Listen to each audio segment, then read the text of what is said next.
Vamos falar agora das principais ferramentas de desenho no Toon Boom, onde você pode riscar, pode apagar e pode editar os desenhos que você faz. Então, eu já falei das camadas, né? Uma vez que você tem a camada feita, você pode usar o brush ou o lápis para desenhar. Eles têm diferenças na maneira como ele trata a linha. Mas antes eu vou falar um pouquinho das ferramentas de seleção para poder mostrar essas diferenças entre elas. Primeiro vamos falar da ferramenta de seleção de objetos. Com ela você consegue selecionar objetos separados ou mais de um de uma vez e consegue escalonar, consegue rotacionar, tanto na altura, na largura, consegue trocar o pivô de lugar para rotacionar em relação a esse pivô e assim você consegue editar o desenho como um todo. Como eu falei, um por um ou os dois de uma vez.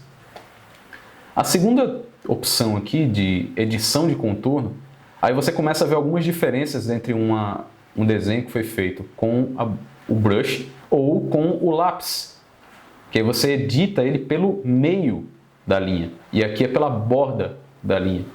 Então são as duas maiores diferenças entre as duas. A terceira ferramenta, que é muito utilizada durante o desenho, é a borracha. Com a borracha você vai selecionar e apagar sem muito segredo. Outra opção é utilizar as formas pré-definidas, como elipse, como retângulo, linha reta ou polilinha. Essa última ela lembra muito a Bezier, que tem em alguns programas como o Illustrator ou o Photoshop.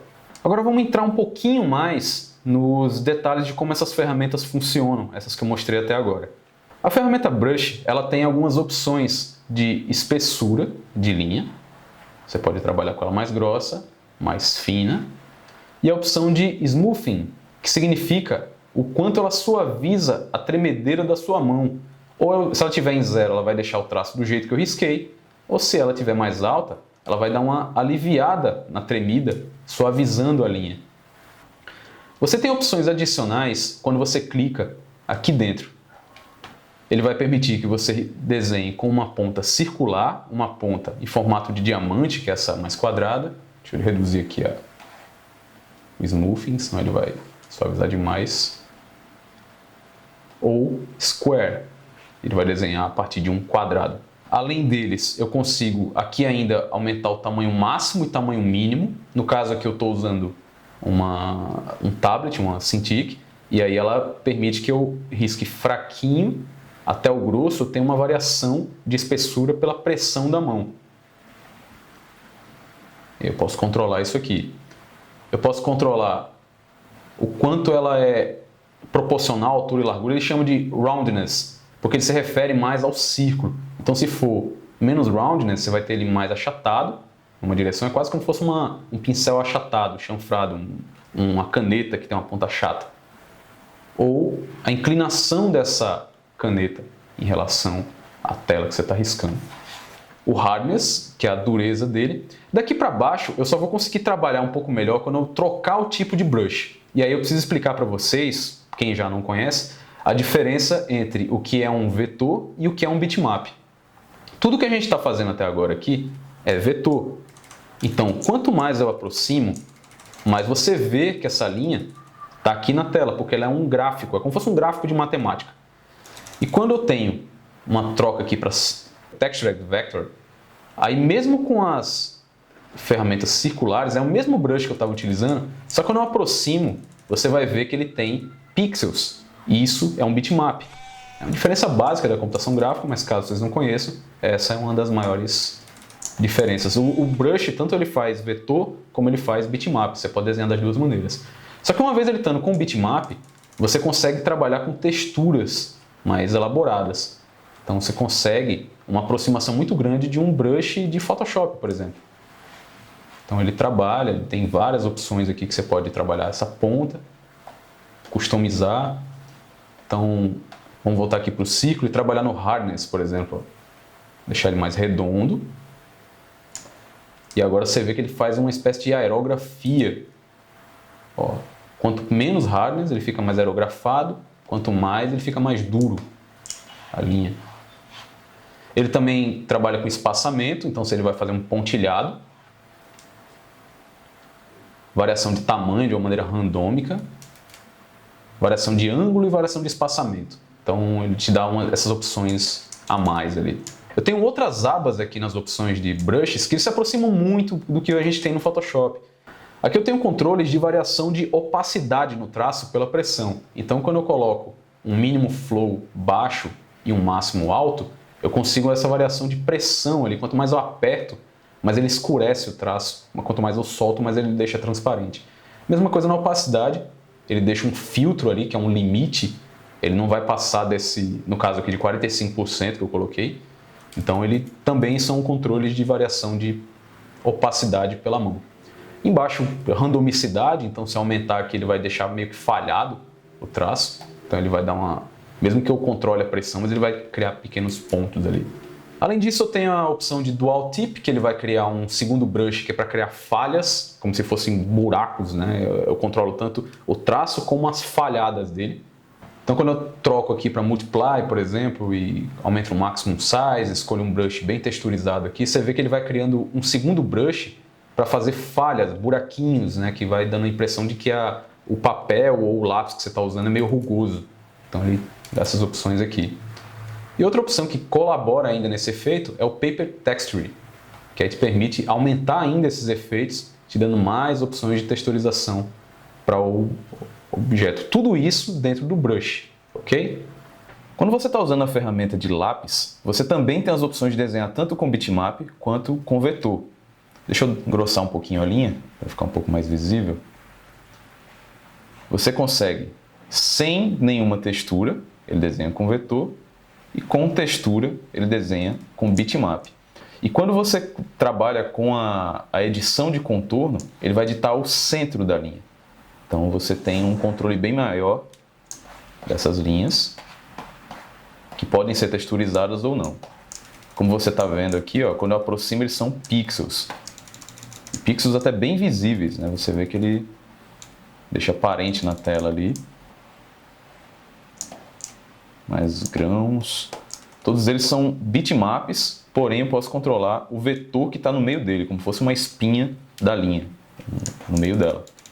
Da mesma forma, eu consigo controlar a espessura da linha máxima, a mínima, e aí eu vario pela pressão do traço. O smoothing, que é o quanto ele controla tremidas da mão. Aqui você controla também os cantos do traço. Então, se eu faço uma quina dessa maneira, ou se eu quero que ela fique mais visível, como essa aqui. Uma coisa importante quando você trabalha com um lápis é que você consegue editar a espessura do traço utilizando uma ferramenta que está aqui dentro, o Pencil Editor. Então com ela você consegue engrossar e afinar a linha em determinados pontos, tanto puxando por aqui, ou segurando Shift e aumentando os dois lados ao mesmo tempo, ou selecionando os pontos aqui e controlando por aqui, ó. Então você tem várias maneiras de ter um controle muito mais preciso da espessura da linha. Você também pode adicionar novos pontos clicando com Ctrl, aqui só na parte externa. No Brush você também consegue um controle parecido, utilizando a ferramenta Centerline Editor numa linha que foi feita por Brush. Ele vai criar para você uma simulação de uma linha central nesse brush. Agora eu não gosto muito do resultado dele. Ele cria pontos demais e eu não tenho controle de como deletá-los de uma maneira mais precisa, mais controlada. Então o brush acaba não dando tantas opções quanto o lápis. Uma outra forma de editar tanto do lápis quanto a borracha, que pode acelerar muito o processo de quando a gente está desenhando alguma coisa com eles, é a opção de usar o Cutter, que ele fica aqui dentro. O atalho para ele é apertar T. Vamos desenhar aqui primeiro um círculo com o lápis e vamos passar aqui as extremidades dele cruzando um ao outro. Vamos desenhar também a mesma coisa com um brush, deixa eu deixar ele um pouco mais fino. Desenhar a mesma coisa. E vamos fazer também uma opção de um quadrado, tipo uma hashtag, tanto aqui quanto aqui com o brush, ok? Usando essa ferramenta, como eu falei, que o atalho dela é T, é só segurar o T. Eu posso puxar uma linha perpendicular à linha que está passando direto. E aí eu consigo aparar essas arestas de uma maneira muito rápida, tanto na linha quanto no brush. Agora percebam que ele só reconhece, no caso do brush, quando eu tenho mais de uma linha, não é um círculo fechado nele mesmo. Porque senão ele não reconhece. Ele não vai permitir que você corte a linha, ele não faz esse cruzamento, já que ele entende com um objeto só. Outra coisa importante para fazer o corte é que você não pode circular, você não pode puxar numa direção que esteja cortando essa linha que apara. Senão ele também não funciona direito. Então, atenção nesses detalhes. Com isso, você consegue editar os desenhos de uma maneira muito rápida, já que você pode fazer ele passando direto e depois fazer os cortes que ele já fica certinho. Então, conhecendo essas variações de ferramentas, você estuda qual é a melhor opção para o projeto que você está fazendo, para o jeito de você desenhar. Então, você tanto pode escolher trabalhar com uma ferramenta que dá um controle manual do traço, aqui você dando uma ponta de vetor texturizado num brush, você tem bastante controle ali à mão livre. Esse aqui é muito comum, esse jeito de trabalhar, quando você trabalha em Funimation. O pessoal de Full gosta muito desse controle do traço, pela mão livre mesmo. Como você pode trabalhar com um traço um pouco mais preciso, um pouco mais vetorial, muito usado para cutout, utilizando o lápis. E aí você pode controlar depois como é que a linha se comporta, a espessura de cada pedaço da linha de uma maneira um pouco mais controlada ali. Também pode ter textura. Então a combinação desses elementos que você vai vendo o que funciona melhor. É importante, se você está num projeto como diretor de arte, desenvolvendo projetos, conhecer o que essas ferramentas oferecem para poder trazer ao projeto e saber o que é possível de executar num desenvolvimento, né, de uma animação e se vai dar para fazer. Vamos utilizar um pouco das ferramentas de vetorização. No cutout, ele tem uma característica das peças serem desenhadas poucas vezes, você desenha geralmente no início do projeto e reutiliza essas peças várias e várias vezes. O tipo de acabamento também é comum que ele seja um acabamento um pouco mais mecânico. Você pega desenhos que aparecem em séries da TV, diversos, poucos são os que têm textura no traço, ou que tem uma variação um pouco mais orgânica de linha. Ele tem um controle um pouco mais mecânico. Quando você quer essas opções, e também por características do rigging, que são necessários que ele tenha uma centralização dos pivôs, que são os pontos de rotação das articulações de cotovelo, de braço, ele precisa ter esse controle geométrico, né? E aí você encontra aqui nessas ferramentas de retângulo, elipse, linha e polilinha as opções para poder vetorizar. Vamos começar pela ferramenta de retângulo e círculo, que as duas trabalham de uma maneira muito similar.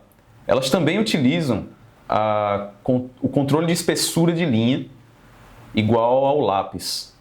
Então você pode utilizar aqui a espessura dele e pode editar com a ferramenta de edição de contorno. Então aqui, ó, eu seguro Alt, ele permite que eu abra os controladores de maneira simétrica, ou se eu segurar Alt e mexer no controlador, ele me dá uma quina ali, ó. Então tem eu mexendo aqui, ele dá simetria e aqui ele dá controle individual. E com isso eu vou editando a linha para o ponto onde eu quero. É muito parecido com o que a gente tem no Illustrator. Tem também a opção de você clicar com Ctrl e adicionar um novo ponto. E com isso você vai moldando a sua forma para que você precise de referência. A elipse trabalha com a mesma ideia, só que ela cria uma elipse e com 8 pontos para você trabalhar. E com ela você vai poder ir editando na sua forma. A linha e a polilinha, ela tem características parecidas. A linha reta, você pode utilizar para vetorizar desenhos da mesma forma. Desde que você deixe ligado esse martelinho aqui, que ele permite que conecte as linhas, mesmo que você desenhe um pouquinho separado. Ok? O que eu geralmente faço é desenhar com essa linha reta, puxar com Ctrl aqui, que ele me permite criar uma pequena curva. E ele já vai conectando as linhas de uma maneira até mais rápida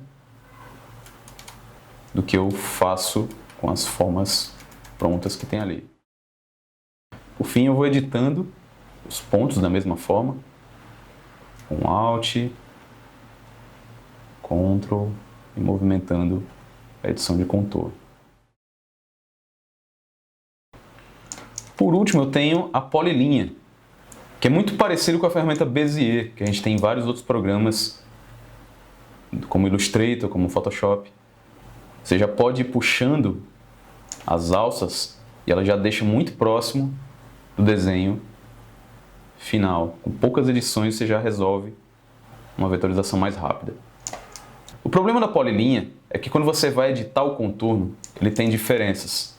Todas as outras, quando eu utilizo a Pencil Editor, se eu aumentar aqui, eu consigo um controle de espessura de linha sem grandes problemas. Segurando o Ctrl, edito aqui, consigo puxar a espessura da linha do jeito que eu preciso. Com a polilinha, ela cria segmentos separados, apesar de serem um objeto só. Então você tem que lembrar de, no final de desenhar qualquer coisa com a polilinha, selecionar todos com a ferramenta de edição de contorno e mandar juntar essas linhas através dessa opção de Tool Properties Join Pencil Lines. Então ele cola todas as linhas e permite que eu consiga editar a espessura dessa linha de uma maneira mais controlada. Aqui sim eu tenho o melhor dos mundos, de velocidade na hora da vetorização e depois um controle muito grande de espessura de linha. Por último, a gente tem a ferramenta de baldinho de tinta, que aí você consegue preencher, como qualquer outro programa tem. Você pode escolher a cor dele nessa janela de Color e preencher.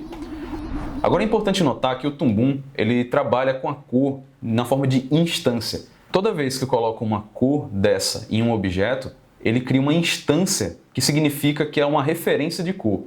Então quando eu mudo a cor que está lá na referência, ele troca em todos os lugares onde foi aplicado aquela cor. Então é importante notar isso. É útil, mas pode atrapalhar quando você está confuso de como é o funcionamento das cores no Toon. Lembre que ela é uma instância de cor ali, mesmo que seja a mesma cor. Eu posso colocar aqui, por exemplo, duas cores pretas, mas são instâncias diferentes. Então aqui eu mudo todos os contornos e aqui eu mudo todos, nesse caso dessa última aqui que eu tinha trocado. Então o nome das cores eu indico colocar a que ela se refere, não o nome da cor em si. Por exemplo, essa aqui no meu desenho aqui virou a cor de contorno. E essa aqui virou a cor de preenchimento. Chama de preenchimento 2, enquanto essa é o preenchimento 1.